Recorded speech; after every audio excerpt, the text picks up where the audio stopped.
National team নিয়ে তো আমার চিন্তা করার কোনো কিছু নাই। ন্যাশনাল টিম আমাকে নিয়ে হয় চিন্তা করে কিনা এটা দেখার বিষয়। প্রিমিয়ার লিগটা খেলতে পারলাম না, এটা একটা আফসোস। ন্যাশনাল টিম তো আসলে বলে কেউ খেলা যায় না, এটা কপালও লাগে। তো স্যারকে আমি কংগ্রেচুলেট করলাম যে স্যার আপনি ঢুকলেই টিম একটা ম্যাজিক তৈরি হয়। স্যারের সাথে যখনই কথা বলি সামথিং নিউ, আমি নতুন কোনো কিছু শেখার চেষ্টা করি বা শেখার উনি আমাকে অনুপ্রেরণা দেয়। না, ন্যাশনাল টিম নিয়ে তো আমার চিন্তা করার কোনো কিছু নাই। ন্যাশনাল টিম আমাকে নিয়ে হয় চিন্তা করে কিনা এটা দেখার বিষয়।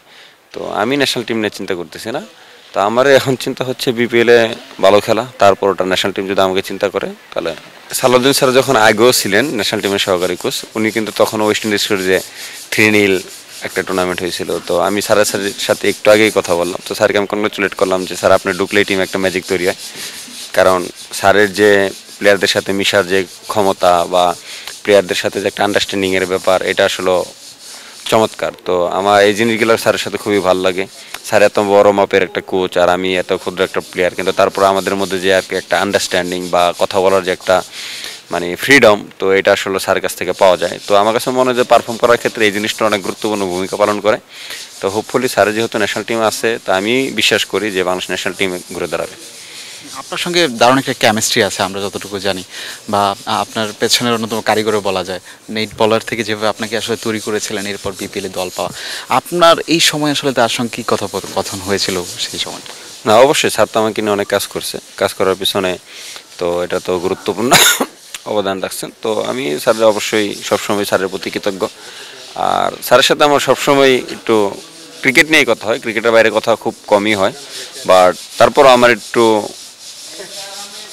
স্যারের সাথে আমি শিখতে পারি অনেস্টলি। স্যারের সাথে যখনই কথা বলি সামথিং নিউ, আমি নতুন কোনো কিছু শেখার চেষ্টা করি বা শেখার উনি আমাকে অনুপ্রেরণা দেয়। তো আলহামদুলিল্লাহ সব কিছু না, নতুন কোনো কিছুই যোগ হয়নি, হয়তো বা আগের জিনিসগুলো একটু ভালো জায়গা তৈরি হয়েছে, এইটি আর কোনো কিছু নেই, নতুন কোনো কিছু তৈরি হয়নি।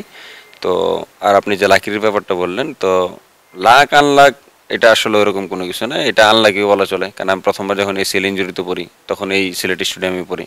তো এটা এমন না যে এই স্টেডিয়াম আমার জন্য লাক বা এরকম কোনো কিছু। তো এটা আমি বিশ্বাস করি যে ভালো জায়গায় বল করলে ব্যাটসম্যানটা একটু প্রবলেম ফেস করে, তো ভালো জায়গায় বল করার চেষ্টা করি, এটুকু। এটা তো এই যে লাস্ট বিপিএল খেলার পরে যে ইঞ্জুরিতে পড়লাম, তো ইঞ্জুরির গল্প তো সুখকর নয় এটা অনেস্টলি। তো তারপর রিকভারি করলাম, রিকভারি করার পর তারপর প্রিমিয়ার লিগটা খেলতে পারলাম না, এটা একটা আফসোস। ন্যাশনাল টিম তো আসলে বলে কেউ খেলা যায় না, এটা কপালও লাগে বা সামথিং অন্য।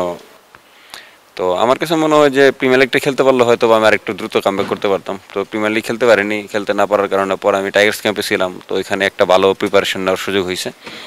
তো ওইখানে সোহেল জর্জ ছিল, ইভেন আমি সালাউদ্দিন স্যারের সাথেও আমার বোলিং নিয়ে অনেক কাজ করছি। তো